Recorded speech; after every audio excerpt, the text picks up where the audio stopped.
Salut les amis des échecs, merci de suivre cette nouvelle vidéo. Donc cette nouvelle vidéo, c'est une partie d'abonnés. D'accord, je remercie déjà tous mes abonnés qui m'ont envoyé des parties. Ça me fait bien plaisir. Et en plus, ça me permet d'avoir de la matière pour pouvoir travailler et nous aider à progresser. Donc cette partie, c'est une italienne.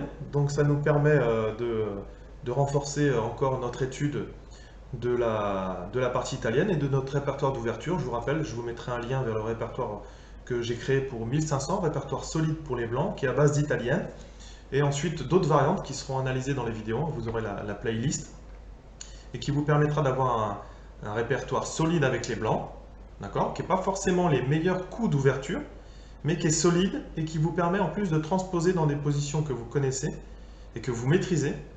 Et du coup, ça vous évite d'avoir toujours à reconsidérer les positions. Vous les connaîtrez, vous y sentirez bien, et ça vous permettra d'obtenir l'avantage dans l'ouverture.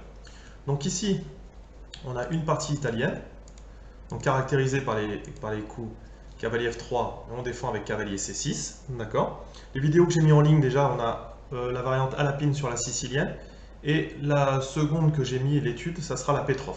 Voilà. Donc ici, on a le fou en C4, et ici, on a ce qu'on appelle la défense des deux cavaliers dans la partie italienne. Donc ici, on a des coups qui sont très intéressants. On a cavalier ici, cavalier en C3, pardon, qui nous permet de retomber dans la variante des 4 cavaliers de la partie italienne. S'il est... Bon, je vais le jouer, il n'y a pas de problème. Si par exemple on joue cavalier C3, on retombe dans la partie italienne défense des 4 cavaliers. Et si on vient ici, on tombe dans une Petrov. On peut transposer dans une Petrov sur la variante en plus que je vous propose, dans laquelle, sur la Petrov, on joue cavalier C3 et les noirs viennent jouer fou B4. Ici, donc, ici c'est la défense des deux cavaliers.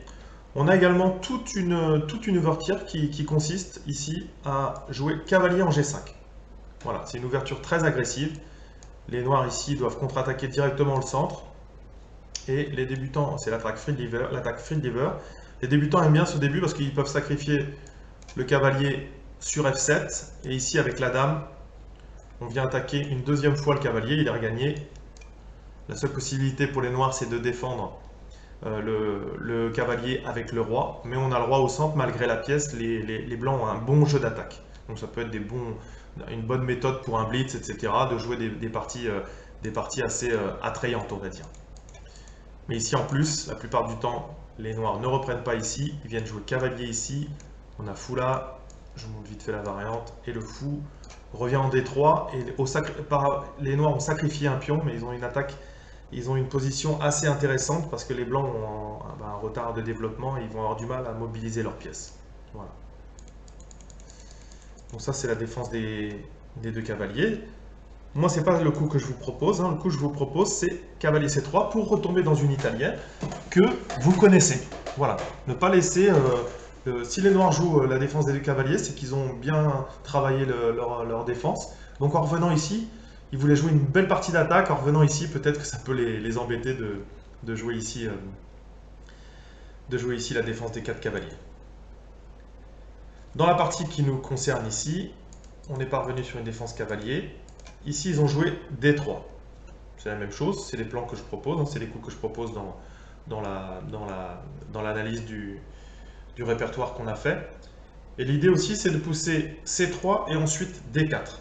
Donc on retrouve l'avancée C3, D4, comme dans la lapine que je vous ai montré, etc. Un renforcement et un contrôle du centre. C'est ce que je veux à 1500, c'est ce que je veux que vous compreniez, c'est essayer de vous construire un centre fort, développer vos pièces, rocker, et comme ça vous aurez un milieu de jeu complètement acceptable.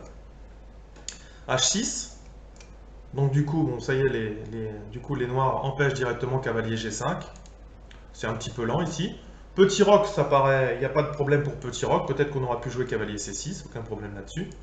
Fou C5, donc là on est revenu sur une vraie italienne. Cavalier C3, D6, on commence à avoir de la symétrie. Mais les noirs n'ont pas roqué encore ici. Donc ici, dans ce cas bien précis, les blancs ont épargné le coup H3. Un plan qui peut être intéressant ici, c'est de jouer le cavalier au bord, là, le cavalier en A4. Pourquoi? Parce que ici, le fou n'a plus de case. Si par exemple, il vient ici, là, C3, on va avoir une attaque classique sur l'aile dame qu'on retrouve dans la partie italienne. S'ils viennent ici, on vient repousser ici, et ici on peut venir échanger.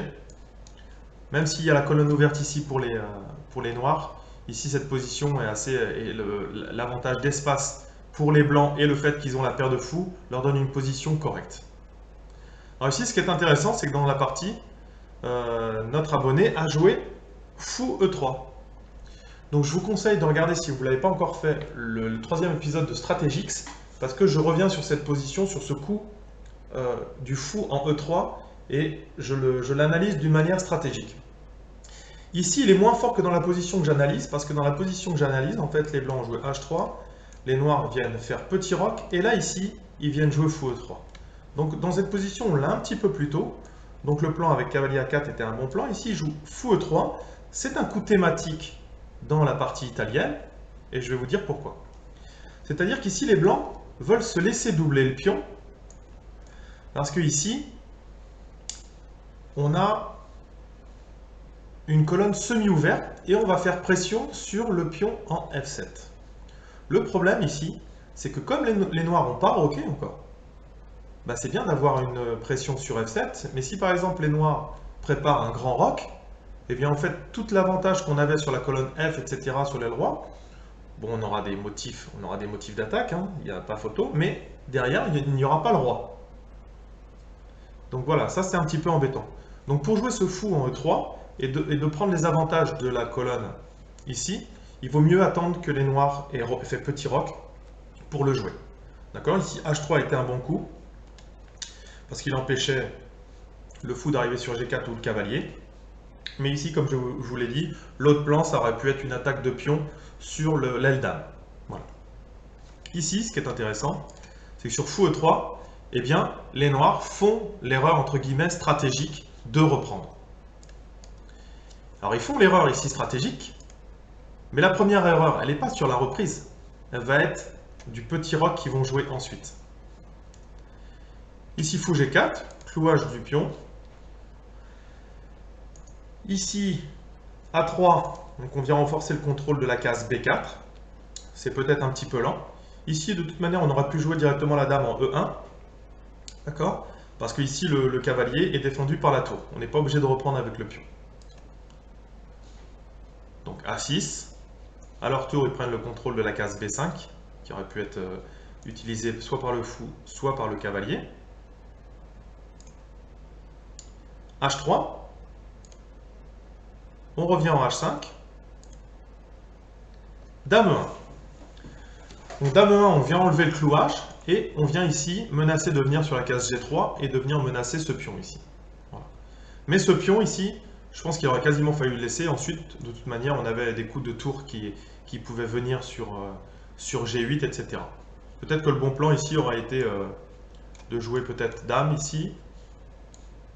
Et par exemple ici, ça c'est quand même contrôlé par le cavalier. Si par exemple sur un grand roc, et si par exemple les blancs avaient pris ici, je pense que les deux tours ici, le fou, le cavalier et la dame déjà bien placés, ça aurait été quand même assez embêtant pour les blancs ici. Hein.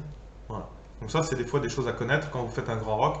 Le pion en G, il est plutôt pénible qu'il sert à quelque chose. Et quand il a été enlevé, eh bien on voit tout de suite les grosses attaques qu'on peut avoir ici. Et puis de toute manière, ici, la dame, elle n'a plus de case, donc on aurait gagné la dame dans ce cas-là. Donc en fait, le fait d'avoir fait grand roc protégeait de manière indirecte le pion ici. Et ensuite, bah, c'est bien, on a la colonne ouverte, on a la dame, mais il n'y a plus de roi en face. Donc c'est pour ça, pour jouer le coup fou E3, il faut bien attendre que les noirs aient fait petit roc. En l'occurrence ici, sur dame 1, ils font petit roc. Quelque part, là, généralement, des fois, on dit qu'ils font le roc côté cimetière. Effectivement, là, ils font le roc côté cimetière, mais c'est intéressant de voir l'abonné ici, la manière dont il a traité la position, qui était la meilleure des manières. Ici, cavalier H4, ça va sur F5. Le fou, en plus, pour l'instant, ne peut plus l'échanger. Et si on a du G3, on aura forcément un affaiblissement du roc et le pion H6 qui n'est plus défendu par le pion. Donc ici, c'était exactement le bon plan. Donc ici, cavalier E7, voilà. Et ici, on a une petite tactique, on va voir. Donc je laisse faire. Vous pouvez faire pause et essayer de voir ce que vous joueriez avec les blancs dans cette position. Donc ici, on voit tous les avantages du pion doublé et le fait de l'affaiblissement de la colonne, enfin le renforcement pour nous de la colonne F et pour les noirs l'affaiblissement. Ici, on a une colonne ouverte. Et bien ici, le bon coup, c'est de sacrifier la qualité sur le pion F6 pour détériorer complètement le roc de l'adversaire. D'accord? On voit qu'ici sur la reprise, de toute façon sinon ils auraient perdu une pièce nette, on va avoir une superbe casse pour notre cavalier. On voit que le pion ici est cloué, donc la case G3 et G6 est également intéressante parce qu'on peut y poster une pièce sans qu'elle soit reprise par le pion. Pour l'instant il y a le fou, hein, mais voilà. On voit que la dame va pouvoir venir ici, la tour va pouvoir renforcer l'attaque, etc. Donc cavalier E7 était clairement une erreur. Et le bon coup c'était tour en prend en F6. Ici cavalier F5. Les blancs, les noirs viennent jouer ici pour renforcer et plutôt menacer de reprendre 2 fois. Ici, les blancs viennent échanger sur E7. La dame est obligée de reprendre. Et on vient ici avec un premier clouage. Et surtout, comme ici, le pion est cloué, on menace de prendre le fou ici en G6. Voilà, c'est souvent un coup qui est oublié par les débutants. Hein. Voilà. Ils commencent à bien comprendre la protection des pièces, etc.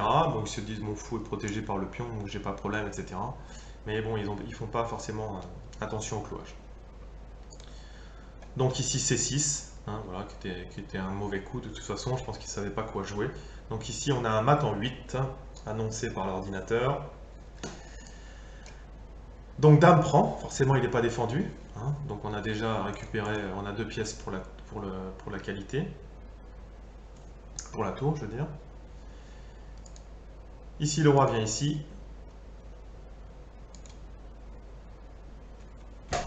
Roi G8. Donc ici, comment on peut faire pour renforcer l'attaque? Voilà. Donc ça, c'est un grand classique. Quand on a la dame ici qui est sur la colonne H et que la tour est ici avec des pions qui viennent le gêner, il suffit de venir mettre une tour sur cette colonne ici pour qu'il y ait échec et mat. Donc l'idée, c'est tout simplement de venir ici, ici et échec et mat. Voilà. Donc le premier coup, tour F1, trouvé par notre abonné. D5, on vient défendre mais on n'a pas vraiment compris. Donc là, il suffisait tout simplement de venir ici, et là, ils sont obligés de jouer dame ici pour retarder l'échec et mat. Échec. Échec et mat.